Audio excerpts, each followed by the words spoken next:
할렐루야, 우리 주님을 찬송합니다. 주님을 사랑하는 사람들과 함께 유튜브 채널을 통해서 주의 말씀을 날마다 공부하고 연구해서 1년의 성경 일독하는 울송이 보약 큐티를 시작합니다. 오늘은 2024년 8월 10일 토요일입니다.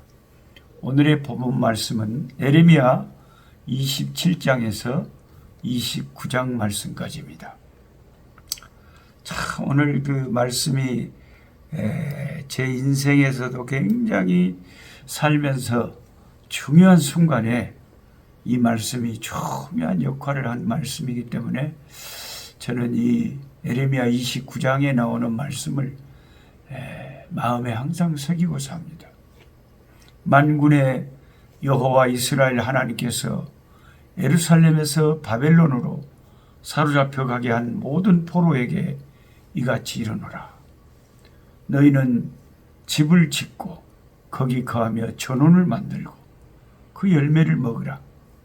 아내를 취하여 자녀를 생산하며 너희 아들로 아내를 취하며 너희 딸로 남편을 맞아 그들로 자녀를 생산케 하여 너희로 거기서 번성하고 세잔하지 않게 하라. 너희는 내가 사로잡혀 가게 한 그 성읍에 평안하기를 힘쓰고 위하여 여호와께 기도하라. 이는 그 성이 평안함으로 너희도 평안할 것임이니라. 만군의 여호와 이스라엘 하나님이 이같이 말하노라.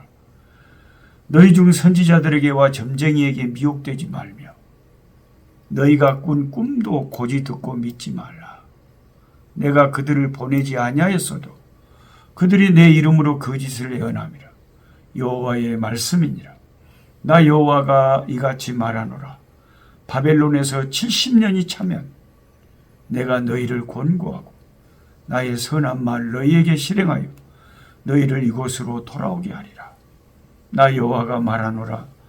너희를 향한 나의 생각은 내가 아나니 재앙이 아니라 평안이요 너희에게 미래와 희망을 주는 것이니라.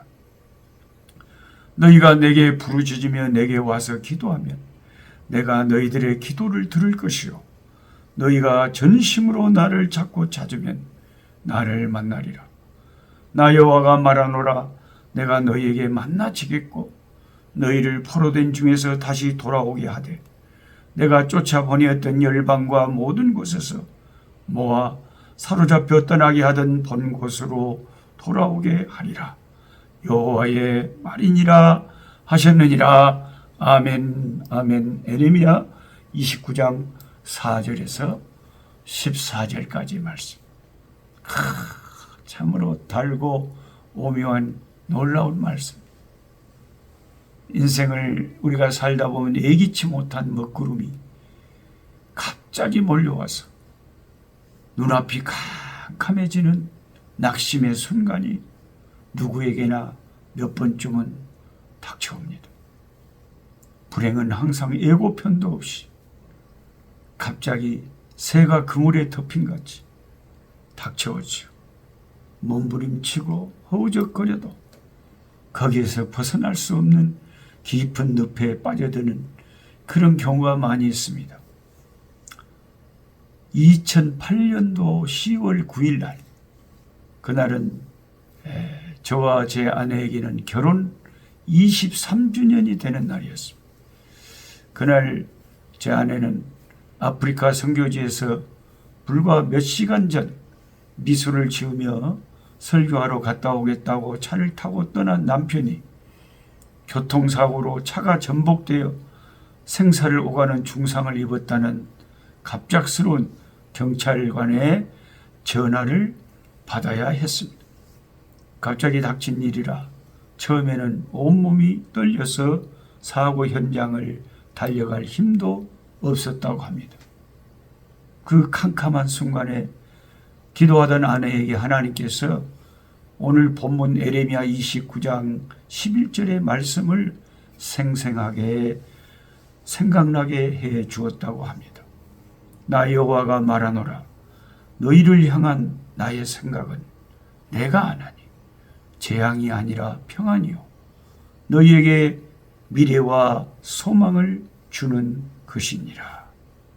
이 말씀이 레마처럼 자신의 심령에 강하게 울려 퍼졌을 때 소망이 생겼고 절망을 믿음으로 이겨내고 현장으로 달려와서 병원의 피투성이가 된 남편을 위로하면서 담대히 기도해 줄 수가 있었던 것입니다. 이스라엘 백성들이 피눈물을 흘리며 고향 산천을 등지고 패망하여 낯설은 타국에 포로로 끌려가 속절없이 고통당하고 있을 때 그 캄캄한 절망의 시대에 빛 같은 하나님의 말씀이 선지자 예레미야의 편지를 통해서 그들에게 전달됩니다. 오늘의 본문 말씀이죠. 울음을 그치고 한숨을 멈추고 편안한 마음으로 살라고 하십니다. 장가도 가고 농사도 짓고 하나님의 때를 기다리면서 살다 보면 언젠가 좋은 날이 반드시 그들에게 올 것이라는 소망의 메시지였습니다. 언제 단 한 번이라도 하나님의 말씀이 틀린 적이 있었습니까? 하나님의 말씀은 천지가 없어져도 결코 없어지지 않고 그대로 이루어지는 것입니다. 그래서 우리는 하나님의 말씀을 금과 옥조처럼 항상 가까이 하면서 말씀을 우리가 늘 마음에 새겨야 되는 것입니다. 캄캄한 인생의 날에 우리에게 힘을 주고 말하자면 우리가 어떤 늪에 빠졌을 때 계속 내가 빨려 들어가는데 뭔가 내 발을 디뎌줄 무슨 받침돌이 필요할 때가 있잖아요. 바로 그 받침돌이 뭐냐? 하나님 말씀이라는 거죠. 그래서 시편 119편 저자는 내 고난의 날에 주의 말씀이 나를 살리셨다고 합니다. 주의 말씀은 그래서 고난 중에 나의 위로가 되었다고 했습니다. 그래서 나의 나그네 된 이 인생길에서 하나님의 말씀이 내 입에 노래가 되었다. 그런 고백을 합니다. 그래서 우리가 진짜 캄캄한 밤에는 말씀의 빛이 필요해요. 우리가 캄캄할 때는 뭔가 빛을 비춰야 되죠. 그 빛이 바로 말씀의 빛이라. 빛으로 오신 예수님, 말씀으로 오신 예수. 여러분에게도 인생의 어느 날 갑자기 천둥치고 폭풍우가 쏟아지는 날이 이를 때 예레미야 29장을 펼쳐서 읽으시기를 권해드립니다. 하나님의 소망의 말씀을 반복해서 자꾸 그 소망의 말씀을 읽다 보면 캄캄한 밤에 서광이 비치는 것처럼 갑자기 용기가 생깁니다. 용기가 생기고 담대함이 생기고 기도할 마음이 생기면 그때 하나님께 부르짖고 기도하면 하나님이 나를 만나주시고 응답해 주시고 역사해 주신다고 말씀하십니다. 그러니까 가장 중요한 것은 우리가 담대한 마음을 두려워하지 않고 용기를 가지고 기도하는 것인데 그렇게 할 수 있는 그 힘의 동기부여 원동력이 하나님의 말씀이다. 하나님 말씀이라는 것입니다. 오늘 이 짧은 꿀송이 보약 교태의 말씀이 캄캄한 어둠에 처해 있는 어떤 사람의 심령에 빛으로 밝은 빛으로 다가가서 새 용기와 힘을 일으키는 기적의 씨앗이 되는 말씀이 되기를 주님의 이름으로 축복합니다. 살아계신 아버지, 아무 예고편도 없이 우리 인생의 불행은 밀물처럼 닥쳐옵니다. 그러나 우리에게는 항상 우리의 소망이 되시고 우리의 흥망성쇠에 주관하고 계시는 살아계신 하나님이 우리와 함께 계시기에 놀란 마음을 주 안에서 진정시키며 믿음으로 담대한 마음으로 우리 인생에 닥치는 모든 불행의 파도들을 맞서 싸울 수 있을 줄 믿습니다.